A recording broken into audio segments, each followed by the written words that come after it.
శక్తి media ప్రేక్షకులకు నమస్కారం. నేను మీ జర్నలిస్ట్ విక్రమ్.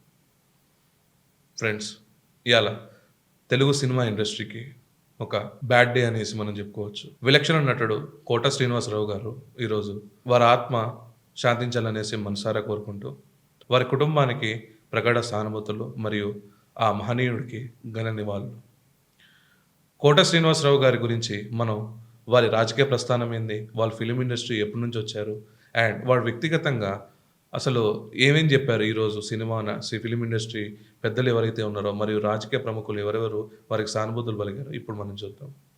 ఈ వీడియోలోకి వెళ్ళే ముందు friends like, share and comment చేయాల్సిందిగా కోరుకుంటున్నా, మరియు సబ్స్క్రైబ్ చేసి మమ్మల్ని ఎంకరేజ్ చేయాల్సిందిగా మీకు విజ్ఞప్తి చేస్తున్నా.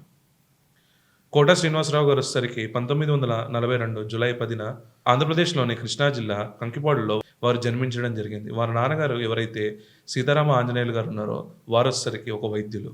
మొదట కోట శ్రీనివాసరావు గారు వచ్చేసరికి వైద్య వృత్తిలో వెళ్దామనుకున్న వారికి నటనపై ఉన్న ఇంట్రెస్ట్ మీద వారు సినీ రంగానికి రావడం జరిగింది. అయితే వారు వచ్చేసరికి బ్యాచిలర్ ఆఫ్ సైన్స్లో వారు డిగ్రీ పొందారు. అండ్ వారు వచ్చేసరికి స్టేట్ బ్యాంక్ ఆఫ్ ఇండియా ఏదైతే ఉందో ఆ స్టేట్ బ్యాంక్ ఆఫ్ ఇండియాలో వారు వర్క్ చేయడం కూడా జరిగింది. అండ్ దాని తర్వాత 1968లో రుక్మిణి గారితో వారికి వివాహం అయింది.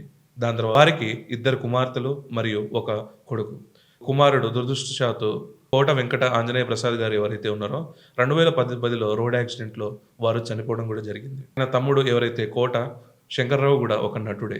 అయితే సినీ ప్రస్థానం ఏంది, వారు ఎక్కడి నుంచి స్టార్ట్ చేశారంటే మిత్రులారా, 1978లో ప్రాణత్యాగం సినిమాతో మెగాస్టార్ చిరంజీవి గారితో తెలుగు సినిమాలో వారు అడుగుపెట్టడం జరిగింది.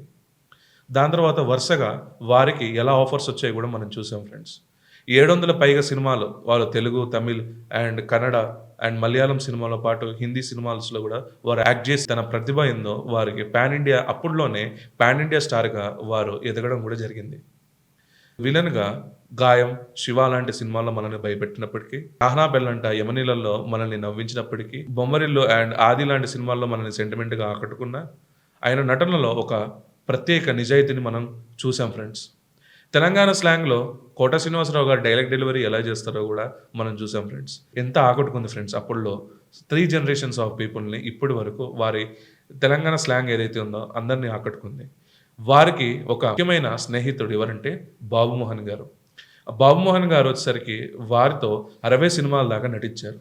వీరిది ఒక ద్వయం అనేసి చెప్పుకోవచ్చు ఫ్రెండ్స్. ఎందుకంటే అప్పుడు కోట శ్రీనివాసరావు గారు బాబుమోహన్ గారి ఈ సినిమాలు ఏదైతే బాక్స్ ఆఫీస్కి వెళ్తుందో హిట్ కొడుతుందని చెప్పేసి ముందే అంచనాలు వేసేవారు. అప్పుడు హౌస్ఫుల్స్ కూడా ఏది బాబుమోహన్ గారు కోట శ్రీనివాస్ గారి ద్వయం ఉన్న సినిమాస్లో. కోట శ్రీనివాసరావు గారు 9 నంది అవార్డులు అండ్ కృష్ణం వందే జగద్గురు సినిమాకి సైమా అవార్డు, మరి 2015లో వచ్చేసరికి పద్మశ్రీ అవార్డు కూడా ఇచ్చడం జరిగింది. పద్మశ్రీ వచ్చేసరికి మనకి భారతదేశంలో 4వ అత్యున్నత పురస్కారం అనేసి. తమిళ సినిమాలో సామిలో 2003లో విలన్గా అండ్ సర్కార్ సినిమాలో సెలవుమణిగా వారు నటించడం జరిగి భారతదేశంలో ఉన్న ఆడియన్స్ని వారు ఎలా ఆకట్టుకున్నారో కూడా మనకు తెలుసు ఫ్రెండ్స్. ఆయన సినీ రంగంలో వచ్చేసరికి తెలుగు వారి ఖ్యాతిని వారు మొత్తం పాన్ ఇండియా, ఇప్పుడు మనం ప్రభాస్ వీలాంటి చూసాం కానీ వారు అప్పట్లోనే ఒక పాన్ ఇండియా స్టార్ అనేసి మనం చెప్పుకోవచ్చు. అయితే కోట శ్రీనివాసరావు గారు సినిమాలతోనే పరిమితమైనరా అంటే ఆర్ఎస్ఎస్ ఒక సిద్ధాంతాన్ని వారికి నచ్చి, వారు చేస్తున్న సేవలను నచ్చి భారతీయ జనతా పార్టీలో 1999లో వారు బీజేపీలో పోటీ చేయడం జరిగింది. ఏదైతే విజయవాడ తూర్పు నియోజకవర్గం ఏదైతే ఉందో వారు పోటీ చేయడం జరిగింది అండ్ వారు గెలవడం కూడా జరిగింది. ఎవరిపైన గెలిచారంటే అప్పుడులో ఉన్న ఇండియన్ నేషనల్ కాంగ్రెస్లో ఉన్న అభ్యర్థి ఇలాపురం వెంకయ్యపై దాదాపు 6,000 పైచిలకు ఓట్లతో వారు విజయం సాధించడం జరిగింది. సాధించి అక్కడ అభివృద్ధికి కూడా కారణమయ్యారు. దాని తర్వాత సినీ ప్రెజర్స్ ఏదైతే వారు ఒప్పుకున్న షూటింగ్స్ వల్ల దాని తర్వాత ఎలక్షన్స్కి వారు కంటెస్ట్ చేయకపోవడం మనం చూసాం ఫ్రెండ్స్. అయితే ఇక్కడ భారతీయ జనతా పార్టీని, ఆర్ఎస్ఎస్ని ఇంకా వదిలారంటే మరణ వార్త అసలు చాలామంది సెలబ్రిటీస్కి కదిలించింది ఫ్రెండ్స్. సినిమా రంగంలో చిరంజీవి గారితో వారు 30కి పైగా సినిమాలు వారు కలిసి నటించారు. చిరంజీవి గారితో ఆయన గొంతు, నటన శైలి అనన్యం అని చెప్పి వారి యొక్క లోటు ఈ సినిమా ఇండస్ట్రీని ఎవరు భర్తీ చేయలేరని చెప్పేసి చిరంజీవి గారు మాట్లాడారు.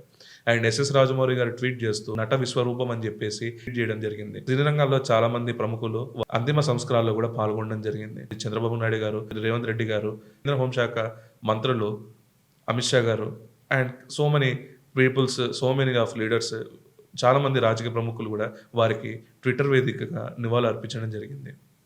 కోట శ్రీనివాసరావు గారు వచ్చేసరికి నటుగా ఎలా మన్ననలు పొందారో మనం చూసాం ఫ్రెండ్స్. దాని తర్వాత సామాజిక వేత్తగా ఆర్ఎస్ఎస్‌లో, బీజేపీలో యాక్టివ్‌గా పార్టిసిపేట్ కూడా మనం చూసాం.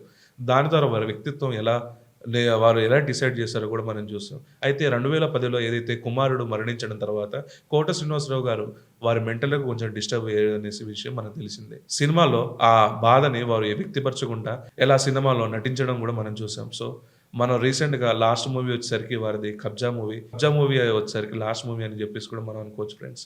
సో, ఇలాంటి వెటర్నల్ సినీ యాక్టర్‌ని మనం ఈరోజు కోల్పోవడం జరిగింది. సో, వారికి మరొకసారి వారి ఆత్మని శాంతి చేకూర్చాలని సభ్యులకి మనవంతు ధైర్యంగా మనం అండగా ఉందాం ఫ్రెండ్స్. వీడియో గాని మీకు నచ్చినట్టయితే లైక్, షేర్, కామెంట్ చేయాల్సిందిగా కోరుకుంటున్నాను. మరియు సబ్స్క్రైబ్ చేసి మమ్మల్ని ఎంకరేజ్ చేయాల్సిందిగా కోరుకుంటున్నాను. జోహార్ కోట శ్రీనివాసరావు గారు. జై హింద్.